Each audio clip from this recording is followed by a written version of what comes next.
Thank you, Donna, and thanks to the Ontario Health Support Unit for sponsoring us today. My name is Rob Reed, and I'm one of the co-leads of RISE, and together with my colleagues, John Lavis, who's standing right beside me, and Jeremy Grimshaw, who actually can't be here today, will be here next week. Today's session is a 90-minute session, and it's really around the teams that have been invited to full application. And I want to spend a little bit of time, here's our agenda today, I want to spend a little bit of time just introducing you to the RISE team and to the RISE the application. And then we have a variety of topics to go through with you today. John on Wednesday described a variety of supports in his webinar that are on the RISE website that we think that will be assistance to you when you complete your application and plan for the implementation and the next steps to become a high-functioning integrated delivery system within your area. For those not able to be on the webinar today, or weren't on the webinar on Wednesday, all the resources are on the RISE website at www.ohtrise.org, and John will talk more about that site in a little while.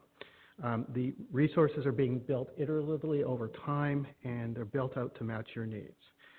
Today we're going to have 5 brief presentations that map onto the building blocks that John described in the webinar on Wednesday that are also outlined on the RISE website.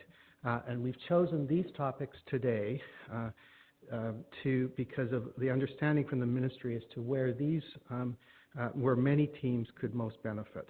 So John and I are going to tag team today on the presentations. But I have 3 things to really talk about today before we start the presentations. The first is all of the topics that we're going to talk about today are really complex, and we could spend a day talking about every single one of them. So today we're really just making some initial highlights to ground us in the key concepts and the key considerations as you plan. And in future sessions, and in the upcoming weekly webinars, we'll delve more deeply into each of these topics. Second, in addition to these topics, I know that there's many other issues and topics that you have out there as you plan, and I just remind you to look on the RISE website for the variety of resources out there. And if you don't find what you need, please do get in contact with us and see if we can get them into the development queue. And third, we realize that for some of you, you have advanced further on these topics than what we're going to outline today. And I encourage you to share your experiences and learnings in the discussion that follow the presentations today. And this will be the start of our community of practice today. Lastly, I want to emphasize that the opinions that John and I are going to talk about today are really our own and do not reflect those of the ministry. While we have ministry colleagues here listening today and in the room, they're not going to be answering any policy questions today. If you have questions about the application or the process or policy relevant questions, I really want to direct you back to your ministry point of contact who can help you with these topics. Okay? Our plan is to evolve these sessions and other sessions. This is the first of our regional sessions, so we welcome any feedback that you have so that we can make these better and more applicable to you. And if you have colleagues that couldn't attend today and you think it would be helpful for them, please encourage them to attend another session next week. Any questions here or in the room or on the WebEx around the agenda for today? And just to clarify how the mics work in the room, if you push the button, it'll turn red if you're the speaker. If you're the next in the queue, it will flash red. For folks online, you can just add your comments to the chat box, and Carrie will share them. I want to take a couple of minutes now to introduce you to members of the RISE team. They're listed. Some of them are listed on this slide here. And are in attendance today, and we have several colleagues from the ministry and, of course, from Sick Kids, who are our sponsors today. My name is Rob Reed, and I'm the Chief Scientist at the Institute for Better Health at Trillium Health Partners in Mississauga. I'm also a professor of the Institute of Health Policy Management and Evaluation and the Department of Family and Community Medicine at the University of Toronto. And as many of you know, before I came to Toronto, I spent more than a decade as a health system scientist and a medical director in a large, high-functioning integrated health system in the United States. So I bring both scientific expertise to this area, but probably most importantly, lived experience as a leader, a medical leader driving system change in a large, complex healthcare organization. I will let John introduce himself right now and the other people on the RISE teams and our colleagues at the ministry. Thanks very much, Rob.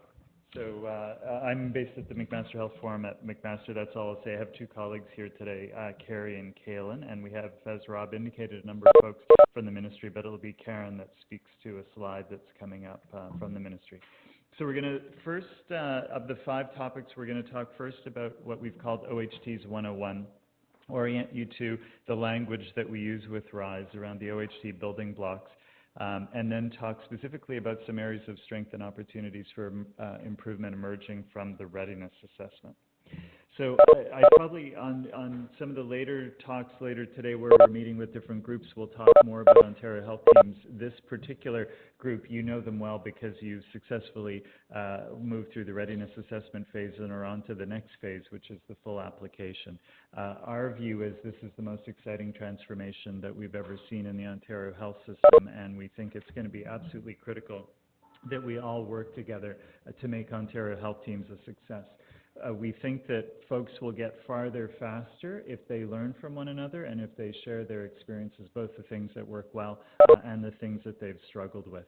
And what our goal is to provide support to that rapid learning and improvement by Ontario Health Teams. We are very keen at RISE to point people towards the amazing resources that our health system partners are preparing. If you haven't been to the Ontario Medical Association website in the last day or two, you might not have seen this great map that they've produced where you can zero in on different parts of the province and identify teams that have been invited to full application, teams that are in development, and that's a way to start conversations happening at the regional or sub-regional level. So we have a link to this on the RISE website under Exchange with OHTs, but you can also go directly to the OMA webpage that targets Ontario Health Teams.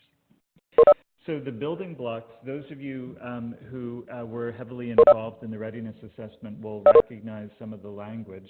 In the readiness assessment, these were called the readiness criteria, I believe. We've just changed the order, slightly changed the wording, and called those the building blocks because we see them as being the building blocks to successful Ontario Health Teams. We then, for each of the building blocks, went through in detail how the ministry was describing what OHTs would look like at maturity, and we identified 58 domains where OHTs would need to make strategic choices in order to be successful. And if you look at building block 4, which is patient care and experience, that's where the efforts related to integrated care come in. Those then map to 18 unique domains where OHTs will need to make strategic choices. Then if you move over to the final column, the links to the full application, some of the building blocks map directly from a building block to a section of the OHT application, like building block 1, defined patient population, maps directly to section 1. Others map in different ways. So building block number 3 on patient partnership and community engagement actually maps to a number of questions in sections 2, 3, 4, and 5. So while the ministry, as it has progressed to full application, has sometimes zeroed in on particular areas related to the building blocks, keep in mind that the readiness assessment and the full application go together, and what the ministry is looking for is that holistic sense about, are the building blocks coming together, and is there a clear plan for putting them in place in order for OHTs to be successful? So we've spent a lot of time listening to the ministry talk about what they learned from the OHT readiness assessment. So this is our interpretation of what we've heard from them. 3 areas that were common areas of strength across those invited to full application. As with any area, they can always be strengthened. So the square bullet is the area of strength, and then the round bullet below that are things to think about in strengthening your case as part of your full application. So the teams that were invited to full application often had a very well-defined target population, that's building block 1, and they justified that choice with data about demographics, cost drivers, and often referral and utilization patterns and barriers to equitable care. I guess our thoughts about next step would be use the data that you are getting, have got, or will be getting soon from the ministry on your attributed population to reassess that, and if necessary, make adjustments. So many people came in with very robust arguments, but keep in mind you now will have additional data on your attributed population. Just think again about whether that causes you to want to make adjustments to how you've defined your target population. A second area of strength of teams invited to full application was putting forward a full continuum of in-scope services. And as you know, the focus was in particular covering home and community care, primary care, and acute care, but the hope was the full continuum of care. And here, something to think about would be the importance of continuing to leverage primary care capacity and partnerships to provide a full continuum of care. Almost all teams worked hard to get a lot of primary care partners at the table as part of the readiness assessment, but that continues to be a big focus in the next round, continuing to grow the active engagement of primary care in the full application. A third area of strength for many, patient partnership and community engagement. Patient partnership has been an area that many organizations that are partners in teams have been working on for a long time. The community engagement piece, and particularly the emphasis on Francophone populations and Indigenous communities, might be a newer area. And so while there were often concrete plans, preliminary plans for that as part of the readiness assessment, keep in mind that the application really asks for a lot of concrete detail about what that's going to look like. Two areas that we've singled out as opportunities for improvement. The first one, for me at least, having watched the Ontario health system closely for 2 decades now, is in a way the biggest shift is population health management. And I'll admit that I thought I knew what this was until a few weeks ago, where when we were forced to explain in plain language how you would operationalize this, I realized how little I knew. We were very reliant on Rob's experience in the United States to be able to explain in plain language what this means. And what you'll see here is that the whole ethos starts from the very first selection of your priority population. So very often, groups that we've interacted with have picked a priority population, often one that they're fairly familiar with. But it's really important to think first about which are the groups for whom the quadruple aim metrics are particularly poor, where you have the greatest opportunity to move the needle. But then some of the many lessons learned around population health management in the United States is you really need to identify groups with shared needs and shared barriers to accessing care, and then build a variety of services around those individuals. And Rob's going to talk about this in some length. And again, from my perspective, this is the biggest both cultural shift, a transition from being reactive to proactive, and the biggest operational shift in how we think about serving people's needs across the full continuum of care. The other area that is an opportunity for improvement for many teams invited to full application has to do with building block 6, which is related to leadership, accountability, and governance. Many of the teams were very clear about the leadership infrastructure they were using to build their team, and now some of the next steps would involve taking steps towards collaborative governance, and we're going to talk about that, and really ramping up the primary care leadership and engagement to bring more and more primary care providers and practices into the fold with the team. So we're going to have detailed slides about those areas. So I'm going to move now to the next agenda item. So that was the quick run through on OHT's 101 and what we've heard in conversations and listening in on webinars and other fora to the ministry about areas of strength and opportunities for improvement. But now I'm going to jump to leadership and governance. There are 3 RISE briefs that are exactly on these topics, RISE briefs 2, 3, and 4. What I'm doing is just giving you the 30,000-foot view and then orienting you hopefully to the brief, which you'll look at in more detail. So leadership infrastructure and work plan, I'm just going to go over this quickly, but the teams invited to full application often had thought this through very carefully. But the leadership infrastructure that many groups are putting in place, just to remind you, would be an executive leadership group comprising CEOs and the EDs of partner organizations. Those are the groups that are then going to be able to make those big picture strategic decisions. An integrated operational management group could be comprising VPs of operations, directors of programs, the folks that are really going to be operationalizing what this looks like. And then very often working groups focused on particular priorities. So I've singled out here primary care leadership and engagement, community engagement, two that I alluded to before, as well as you'll know, appendices A and B, I should say, require a lot of detail around home care and digital health, so a dedicated working group on each of those can be helpful. Work plans, obviously, also very helpful. So the partners sitting around the table for many team discussions are very heterogeneous in terms of their experience with very detailed work plans. And this is, again, such a big transformation for the system. Work plans can help. And you'll find that we've provided a template for work plans linked to as an Excel document from the RISE brief in case it's a helpful starting point for you.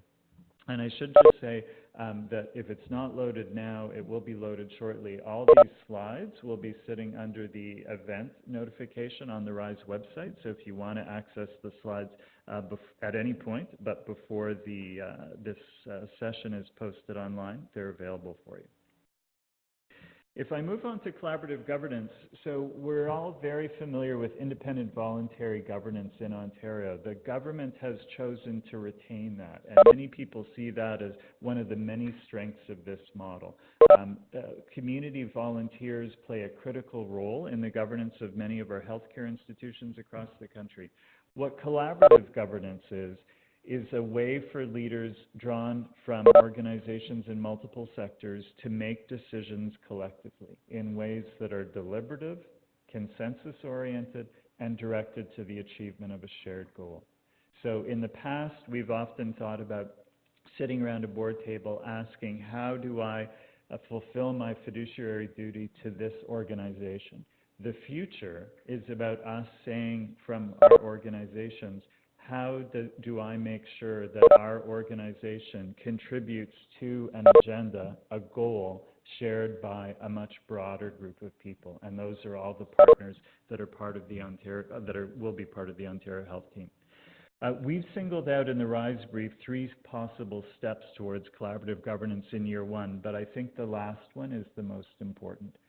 If the single thing you do related to collaborative governance in year 1 is build trusted relationships among the partners in the team, you will probably consider the year to have been a huge success.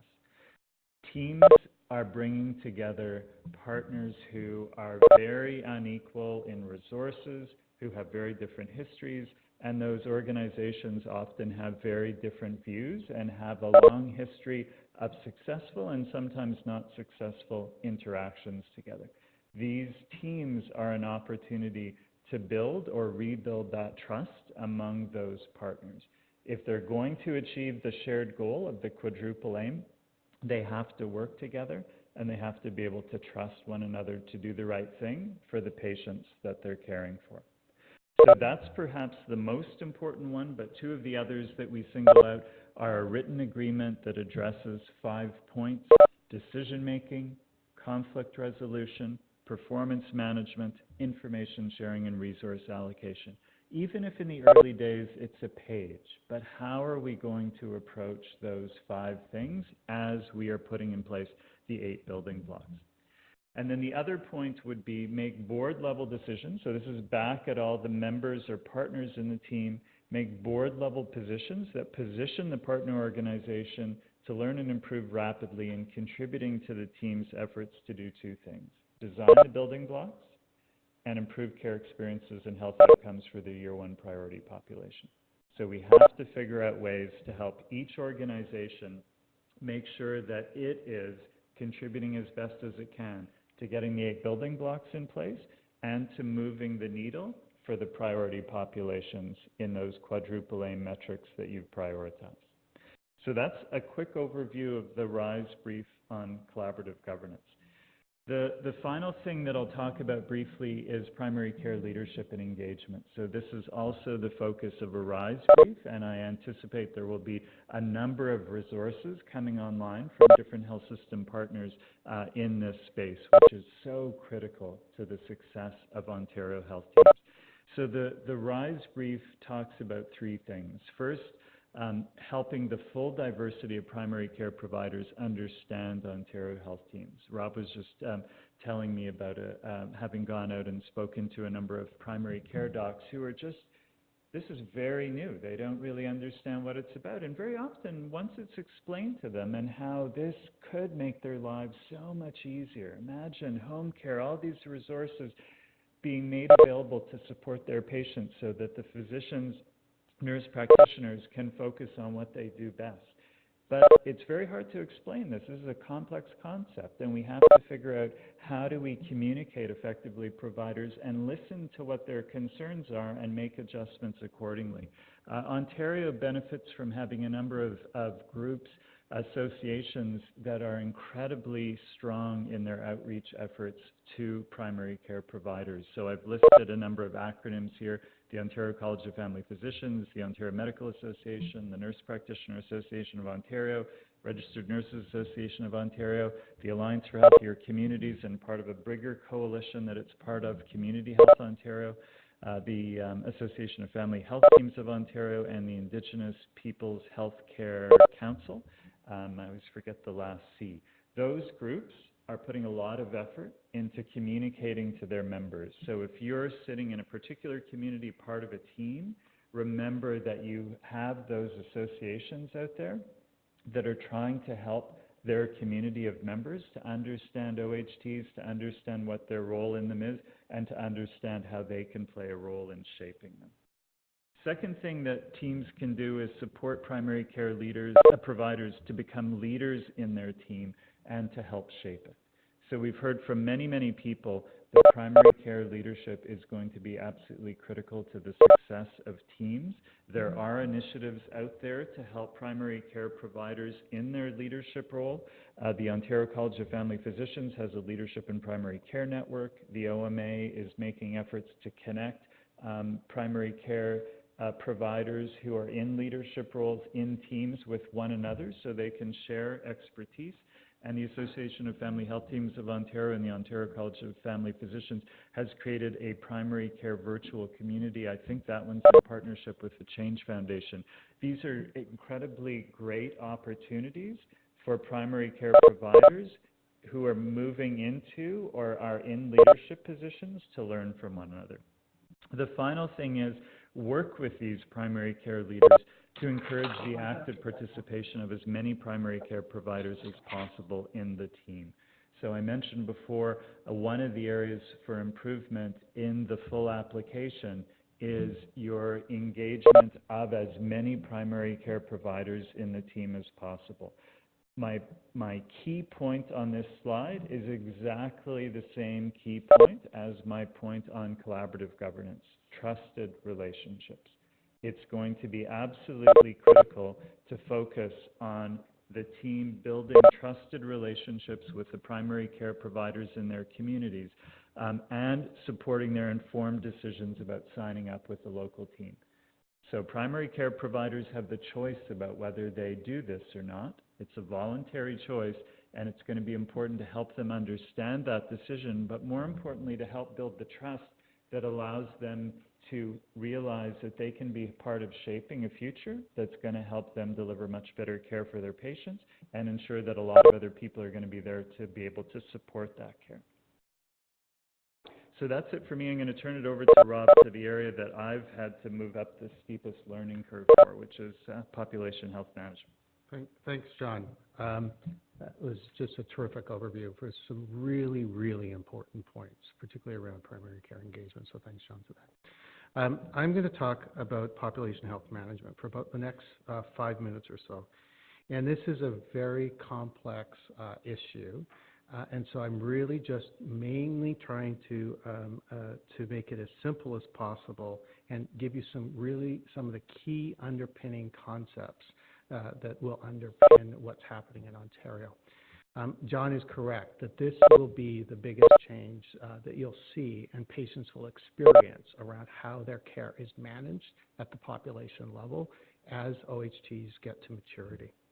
So it's good to start with a definition, and I'll start with a simple one.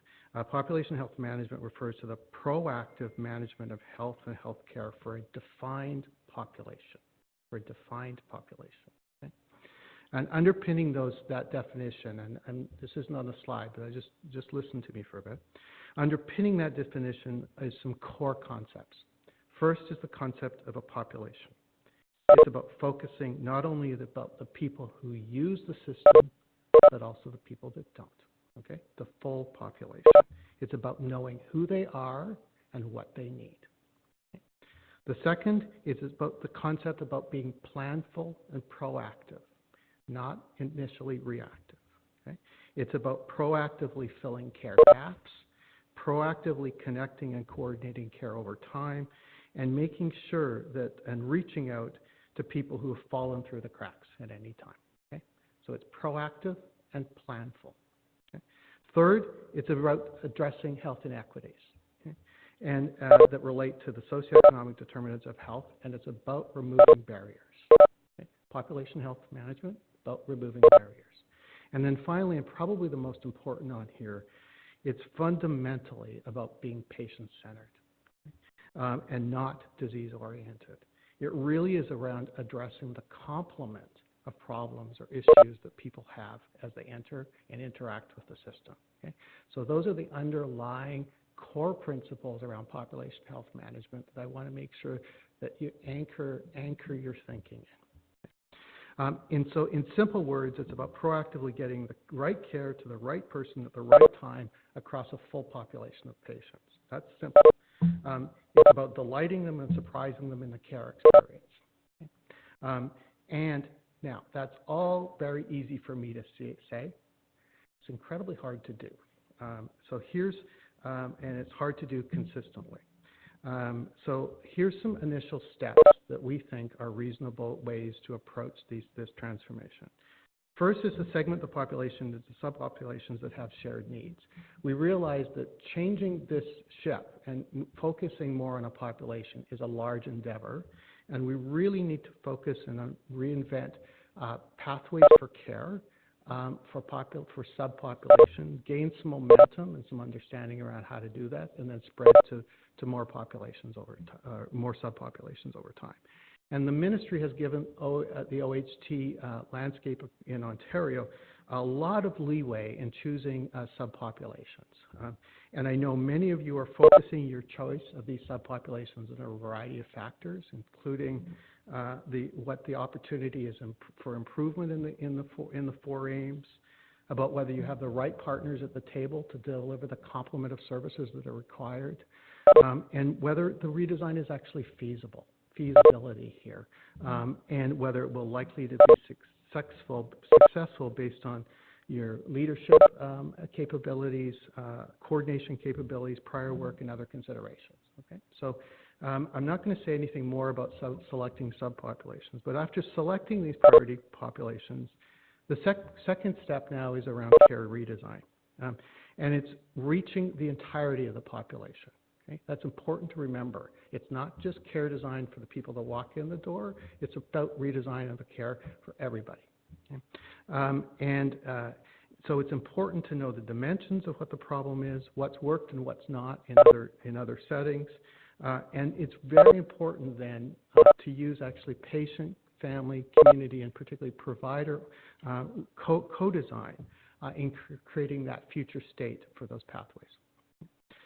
When I was at Group Health, and when redesigning care across the array of persons in a population, it's important to remember to address being proactive and patient-centered in those redesigns. When I was at Group Health, we talked about redesigning care pathways that had both in-reach and outreach features. And that was our basis for planning to manage populations. And I find that notion still very useful and applicable here. By in-reach, we really mean addressing health quality gaps and gaps in coordination of care when patients are seen by any care partner at any time, okay? Opportunistically filling those care gaps, okay? So for instance, making sure that a patient seen at a hospital-based outpatient clinic, for instance for diabetes or heart failure, is also offered evidence-based prevention services at the same time, like flu vaccination and colorectal cancer screening. So those are in-reach interventions. By outreach, it's really about tracking planned care activities that span from prevention, could span from prevention to chronic illness care, to rehabilitative care, to palliative care, and other pathways proactively, reaching out to people who are missing or have not come in, and actually removing barriers to access to make sure that they're actually getting the care that they need at that time. And in my experience, this is where the digital platform can be particularly useful and actually particularly efficient in the delivery of outreach services. Planned care pathways, clinical decision support systems, coordination of care mechanisms, care coordinators, are all very useful tools for facilitating both in-reach and outreach services, and we're going to be talking about these in much more detail in other webinars. Okay. This slide I find also very useful to ground the concepts of population health management, and this is really just for you to make sure that you're understanding the concepts here, because they are different. The bottom, these are three curves of population health that have been usefully articulated.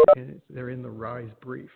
The bottom curve reflects the traditional approach, and it's the reactive approach to illness that will continue to be an important part of our healthcare delivery system. People will get ill, they will have injuries, and we need to respond appropriately, reactively when those things actually happen. Okay? The second curve is actually what we're talking about here, and this is population health management. The planful application of preventive services, chronic illness care, rehabilitative care, palliative care, and the like to full populations using in-reach and outreach services and by removing barriers to care. So that's the second curve, is the population health management curve. And the third curve is what we call population health improvement. And this is really around providing interventions not into the individual patient level, but now at the population level, either housing or transportation that can actually really affect the socioeconomic determinants of health. That's what we call population health improvement, and that will be a topic of another webinar, is how we can engage in those. The philosophy is that if you can move these three curves simultaneously, you will actually improve the health of the population. The next, I want to slip just a quick into data analytics and research evidence on this slide, and just to tell you how important it is around population health management, around tracking people and actually making sure that these services are actually delivered in a timely and an efficient way. Data analytics really help us do that in terms of identifying problems, designing, implementing plans, and evaluating what works and what doesn't work. Okay?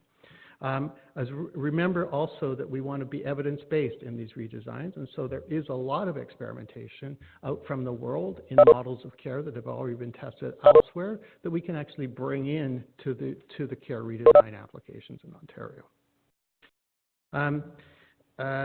These next slides are really some guiding principles that we found that may be helpful as OHTs think about their population health management approaches.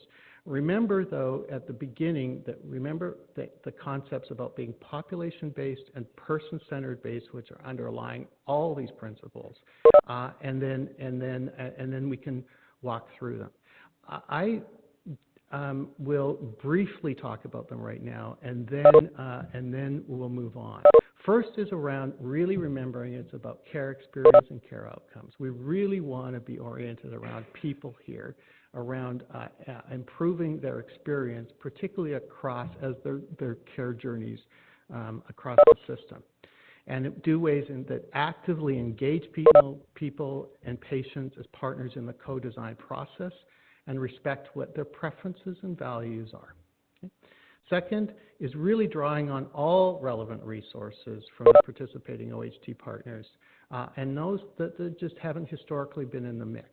We're talking here about removing barriers to care, and we can do that systematically and proactively by involving different OHT partners at the right place. Okay? Third, it's about new and different roles among participating partners. What I've talked about here is many, many different roles and role redefinitions that need to occur. Identifying the rules and to make sure that things get right. There's 4 more principles here, John. I think we can just leave these up, and I won't go through this in detail, but we'll come back because I know I'm out of time right now. Okay. No, I think we're done. No, I think this was. Rob, I'm just I forgot when I was handing over to Rob on the agenda slide just to point out the relevant RISE briefs for this section. So we have 3 of them. So 1 on population health management, RISE brief 6, 1 on data analytics, which is 8, and 1 on evidence sources, which is 9. And there's a 2-page summary sheet. So if you're working with a big partnership council and you just want to give people population health management 101, there's a 2-pager that is linked to from all 3 briefs that might be helpful to you. So let me jump ahead to the rapid learning and improvement and how a community of practice can help. There are RISE briefs on each of these topics, 12 and 13.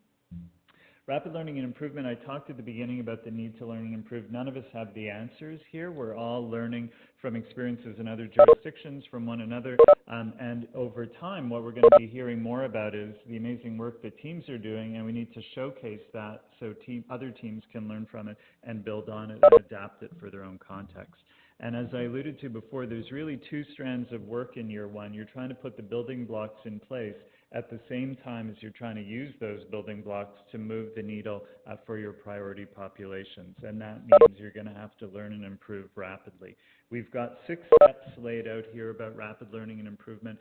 Jeremy Grimshaw reminds Rob and I all the time that people often gloss over that first step without really understanding what are the causes of the problem or what are the likely drivers that will get us to the goal. That understanding of what's not working now, why, and how is it not working is critical to fixing it. Designing a solution is the second step based on data and evidence generated both locally and elsewhere.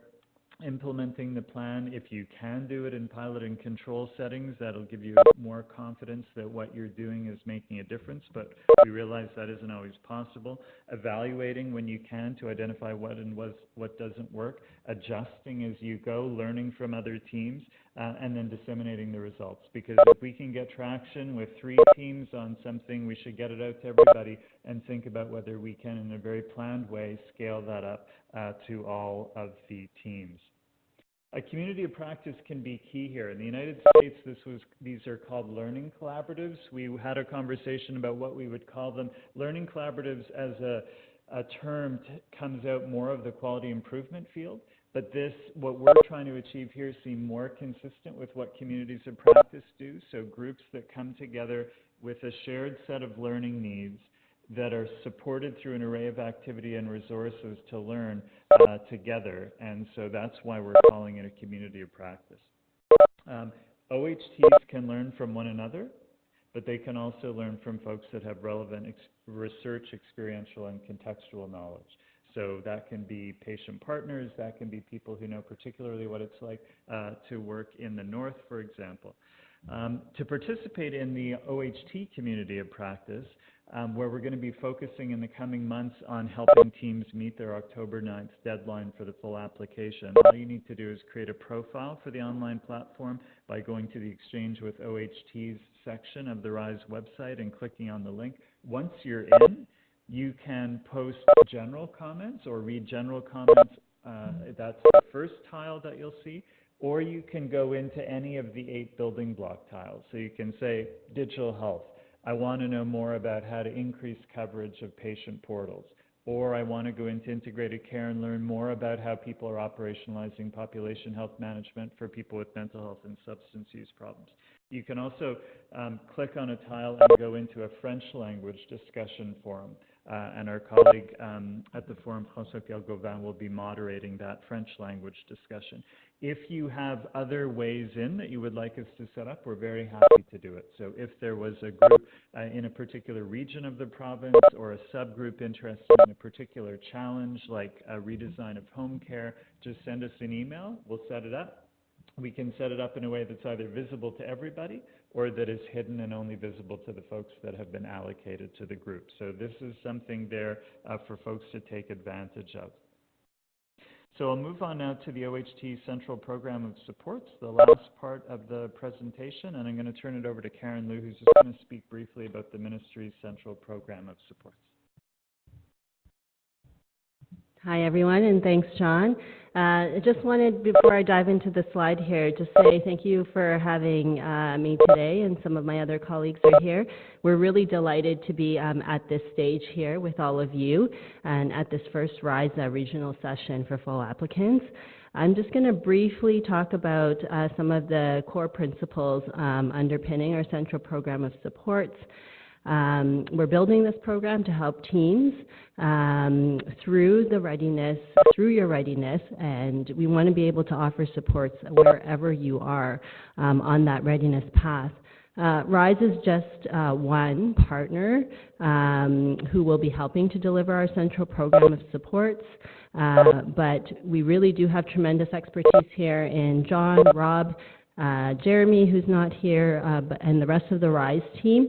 And they've created this truly anchor resource in our supports program and a dedicated one for Ontario Health Teams. So thank you for moving so quickly to bring together this resource for teams. More importantly, we want to hear from you today about what you need to be successful so that we can continue to expand and improve the Central Program of Supports. And thanks for your engagement and commitment on all of this work. This is not easy work, but truly transformative.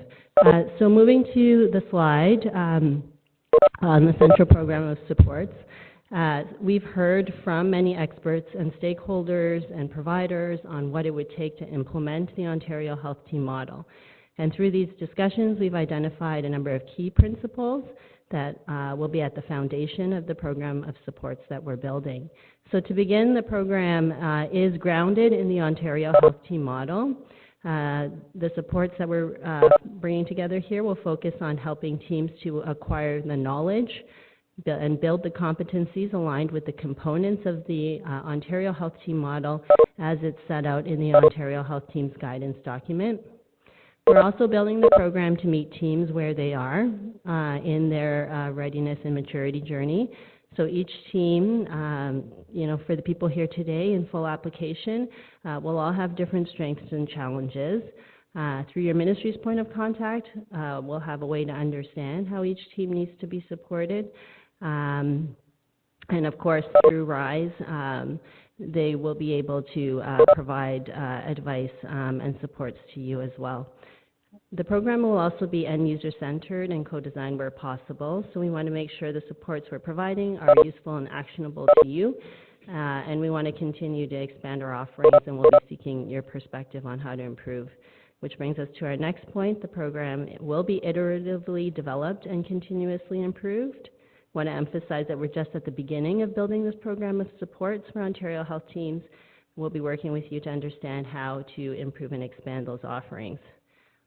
The program will also comprise a mix of general and customized supports to teams. So to begin, hopefully what you're finding right now is there's a variety of general supports that that have been proactively made available to teams. But as you progress in your implementation and maturity journey, the supports that you will need will become more specific, and through this program, we'll work to deliver some of those more tailored supports to you. We are also approaching this program with a number of core delivery principles. And the first is that we want to deliver this program through a coordinated mechanism within the ministry. There are many partners who are needed to successfully deliver this program, and the ministry's role will be to coordinate these collective efforts to make sure that each partner is delivering the type of support that is best, that they are best suited to deliver, and the ministry will also be helping to facilitate the team's access to the supports that they need. The program is also going to be delivered by many partners with expertise and experience in a defined area of support and working within a collaborative network. So again, no single organization can deliver all of the supports that teams need to be successful, and that's why we're bringing together the best experts to assist teams. The partners we've identified to date are just the beginning, and we look forward to working with others to deliver the program of supports. And finally, the supports delivered will be through various modalities, for example, information, guidance, tools, checklists, webinars, communities of practice. We want to be really be able to offer teams the support they need in the way that is useful to them and that they can most readily use in action. And so with that, I'm going to turn it back to John. Thanks so much, Karen. So in the interest of time, I'm just going to quickly go through some background on RISE. The key message on this slide is just that the very last bullet point. We're trying to help you drink from a glass of the exact information on the challenge you face instead of drinking from a fire hose. There's a ton of stuff out there right now, some of it directly targeted OHTs, other times generally relevant, and we're trying to get you what you need when you need it. The vision is a rapid learning system, both at the level of the entire province, but we also see each team orchestrating a rapid learning local health system that's continually upping its game and achieving the quadruple aim. Our mission is to contribute to the central program of supports by providing timely and responsive assets to Ontario's incredibly rich and diverse rapid learning and improvement assets. The government has been very clear. They are committed to equitable access to support. Everybody in every part of this province should know that they can rely on free resources available to help them succeed. And those with expertise on our side, we want to make sure that those with expertise have equitable opportunities to contribute. So whether you're sitting in Sudbury, Thunder Bay, Ottawa, Kingston, other environments, if you have expertise that can benefit Ontario health teams, we want to make sure that you have an opportunity to make that contribution. There are 5 objectives of RISE. The proactive packages of support, proactively developed. That includes regional sessions. This is the first kickoff today, no notice, holiday time, but we'll hopefully have many more of these in future. We want to be out hearing from you what you need and starting to get you talking to one another so we can learn from your successes and, where relevant, point you in the direction of appropriate resources. Webinars would fall into that category too. Second, deliver on demand a suite of activities. So if you tell us, hey, we need an urgent webinar on topic X, we can get that up and running. And products. If you find that there are learning needs that would benefit from just one page, 10 things you need to know about X, we're happy to hear that, and we'll try and respond as quickly as we can. Third, build and engage an OHT community of practice among teams on the OHT readiness path. So right now our focus is channeling those discussions to what teams need to submit an application on October the 9th. Fourth, build and engage a complementary community of practice. This one we call the RISE community practice among those who can support local teams. The teams like you who are moving to full application are really focused on getting in the highest quality application you can and building trusted relationships on the way. You can't have 50 million people knocking on your door. If they knock on your door, we're hoping to equip them with the ability to speak very specifically to how they can help you in a way that you need at this particular moment in time. And we have the website available in both English and French. ESO stands for Équipe Santé Ontario, so that's the French language version of the site, and we'll start getting out the monthly newsletter this month.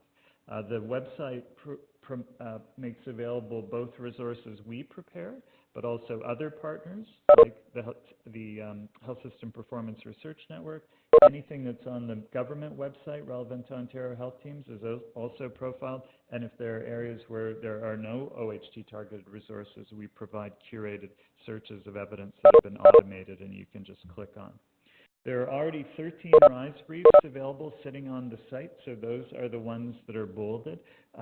RISE briefs 6, 8, and 9, which are underlined, are in a way part of a package, and they all link to that 2-page summary sheet that I talked about before. So this is a quick overview. You'll find this exact same overview on the key resources part of the RISE website. Every RISE brief has a box in the top right corner that makes the connection to the OHT building blocks, and that also makes the connection to the relevant part of the full application form to help you make the link between what we're talking about and what you need. If you go to the All Resources section of the website, you'll see an expandable menu, all 8 of the building blocks. I've expanded here building block 4. So if you look at the All section, the All row, first you'll come to the RISE brief on population health management that I've spoken about.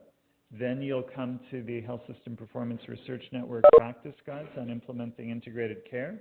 Then you'll come to the Ministry's jurisdictional scan of select integrated health systems. So if you're working on the integrated care efforts that will improve care experiences and health outcomes for your priority populations, this is a set of resources that are there to help you with that.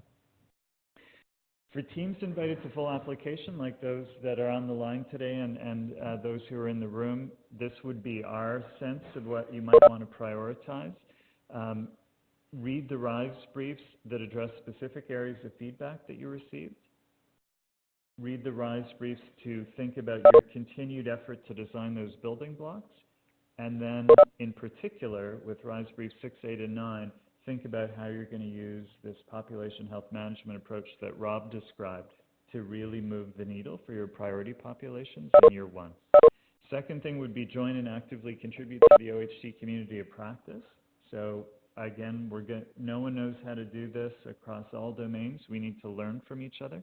And finally, join events that are profiled on the website. And that includes not just ones we organize, but any of our partners. So we profile webinars by the OMA, many other groups that are producing OHT-targeted webinars.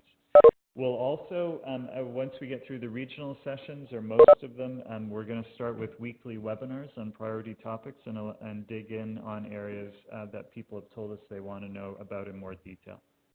So that's it. We're up to the questions and answers. So just a reminder that we're audio recording the session. So if you ask a question, it will be audio recorded. We'll post the recording on the RISE website. So we'll post the presentation. So folks that just want to see that can see it, but we're also going to post the audio recording. And just a reminder, today is not a day for policy questions. You should direct those to the ministry. Today's a day for very pragmatic discussions about issues that will help you get to the full application deadline. So we'll open it up for questions. Carrie's going to let me know whether there are questions coming in through the chat box. Any questions from folks in the room? Yep, Ivy. Hi, it's Ivy here from North York. I had a question about the population health management piece, specifically if perhaps Rob could speak to experiences so they just released yesterday, we had a webinar about the network structure or the network attribution model in terms of population. And obviously there are some concerns, I think, particularly for folks in urban centers where your population is actually not that geographically aligned, and therefore you'll end up reaching patients who do not live sort of anywhere near where many of the services are. And so would be interested in whether or not, for example, in the US or in other systems, they sort of overcome this, and particularly in our area, concerns around alignment with home and community care and other services which seem to need to be geographically aligned, and how we manage that. Thanks. Do you want to come up because people can see, if otherwise you'll be a disembodied voice. Well, you know even more about it. Okay. About population health management, it's important to know your population. That's the first principle, is you actually have to know the population. But we are defining populations based on attributed populations, and there's lots of experience in the world around population-based management using attributed populations. So we will be coming out with more materials later about actually how you might think about an attributed population in the application of population health management. But I think, from the website, from the seminar yesterday, I think it gave you some clues as to where you might start in terms of thinking through how to manage populations. And remember, it's a journey. So you want to start with particular populations, and you move further and further afield that might be less tethered to your local environment. John, is there anything else that you want to say on this one? Well, I guess so. Two things that I learned yesterday, because I was listening to the webinar, trying to figure out what would I tell the teams that we're interacting with and that we hope to interact with in future. And the first aha for me was that they needed to look at what they had originally considered as their geographic area of responsibility, and then they need to look at the map that's going to come from the ministry that shows what that referral and utilization network looks like. And then they need to think about, okay, what are we going to do about this? Now, in the case of a particular community like Hamilton, they might say, you know what? For 10 reasons, we're going to stay focused on the geographic city of Hamilton. We have a municipal partner that has many policy levers, other things, a variety of things. But they might also reasonably say, wow, there's the map shows this kind of pattern of people coming to us from this community. Maybe we need to invite some other partners to the table that will allow us to effectively reach that need. And over time, we'll figure out how do we juggle the fact that we have control over some things for the city, but we don't have control over others. So that's observation one. The original map to what the map comes in from the ministry in the coming days or weeks. And my understanding is everybody will get them between the 19th and the 30th of August. Second observation is, as Therese said yesterday, 82% of patients can be attributed based on being part of a rostered primary care population. So what I took away from that is that's where I would focus all of my energy. I would just say, for whatever community we've defined, I'm going to throw all my effort around the rostered primary care population. And that's going to get me 82% of the people. And if I've picked the right metrics where people are really having trouble and want to move, then that would be the group I'd work with. 82% of them are going to be captured that way. They're a defined group. We know who they are. We know who their providers are. And what we need to focus on is building trusted relationships with those primary care providers so they'll become part of the team and work with us on population health management. In future, I'll worry about the other 18%. I'll iteratively get there somehow. But when I'm focused on low-hanging fruit, I would focus on the rostered population. John, that makes entire sense to me, because we want to make this as practical and simple, as straightforward as we can for OHTs. And it's developing around trusted relationships that you need to create and actually going forward with that. So I absolutely agree with you, John. I just wanted to anchor around why attributed populations are actually important, just to kind of anchor in some of the concepts of it. Remember that attributed populations are attributed based on historical patterns of care. That means that patients and providers have actually met each other, and they've actually many times developed trusting relationships over time. We're respecting those trusting relationships between patients and providers, and we're trusting those relationships between different types of physicians and specialists and hospitals and so forth. So that's an important concept to have, is that we're reflecting those relationships that are already in place that actually provide some trust in the system to start with. And that's one of the reasons why attributed populations I think that is actually a good place to start because of that basis. Other questions, comments? And right now, it feels like we're the ones answering questions. In future, what we're going to be hearing more about is, here's how we're doing it at South Lake. What do you guys think about this? Would this work for you in other communities? So if folks have any reactions to the attributed population question, things to add on top of what Rob and I have said, we're very happy to hear them. We're actively noodling this through in conversations. Anything else on that point? Okay. Carrie, any questions online that folks have? No?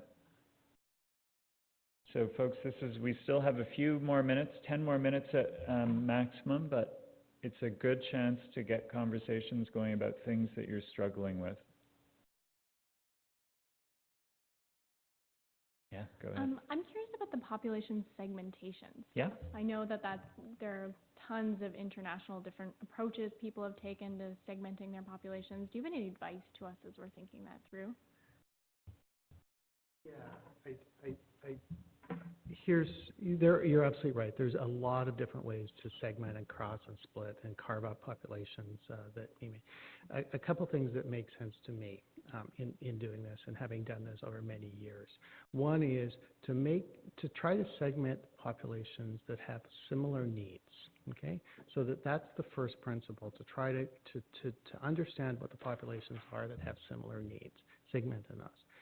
And then really try to segment them across the entirety of their care experience, not just one disease or another disease. It really is, rather than it's around patients with, it's not just about diabetes, it's about patients with diabetes and all of their other concerns that come with it, be it mental health issues or so forth. So it really is taking a person-centered approach to population segmentation, but really making sure that we're actually focusing on needs. This is a complex science around population segmentation. There are lots of different approaches that have validity, but that's my initial reaction around actually how you would do this. Any other questions or comments before we wrap up? Yep, Carrie. So we have one that came in around speaking to that idea about trust that John, you spoke to earlier, and it came up around ways or suggestions that you might have to build trust with primary care providers. Yeah, well, I mean, we're with the three of us co-leading RISE are all failed primary care physicians, so we're probably the last people who should be giving advice on that front. I think I've just put back the slide about the two very exciting primary care leadership initiatives happening, and so I think those two initiatives offer tremendous promise. But I think it's going to take, a ton of face-to-face interaction time. Rob, as I mentioned before, described to me going out and speaking to a group of 20 docs. I think it's going to be group by group by group, and hearing what their concerns are and explaining, what the benefits might be and how they can play a role in shaping it so that it does meet their needs. I think it's going to be, a ground effort to really reach out to people and understand where their concerns have been in the past about how they've been treated, what their aspirations are for the future.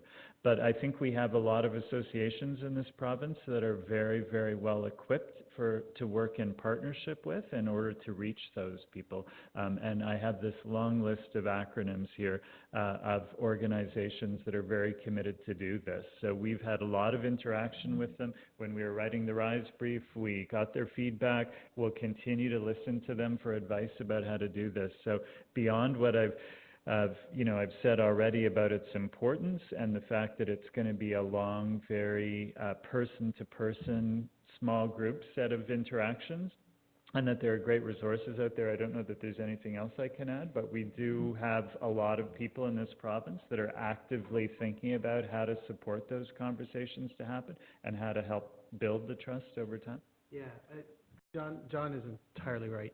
Trust, and I think Walter also said this the other day about the soft side of implementation, that this is a critical feature, is to build trust among the providers and the groups that maybe haven't had trusting relationships in the past. So this is actually critical.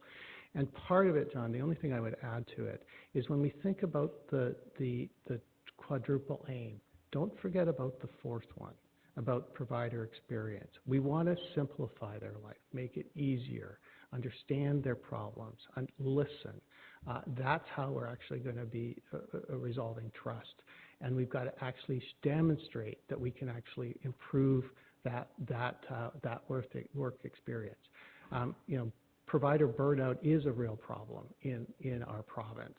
And this is part of what we can do to address it. So I would implore you, as you're thinking through this, to not forget about that fourth aim. Okay, last call before we wind up the webinar. All right. Well, thank you very much, everybody, for joining us. Thank you again to Sick Kids for hosting us. Very good of you to do this. Hopefully, we'll have a lot more people next time we roll around to downtown Toronto. We know this was very limited notice and it's peak holiday time, but we're grateful for those who've joined. We have a lot of folks signed up for the upcoming regional sessions. Just a reminder about our website. Please take a look at it, and if you have advice for us about how we can better meet the needs of teams, just let us know. So thank you very much. Carrie, you'll sign off on the webinar? Great. Thanks, everybody.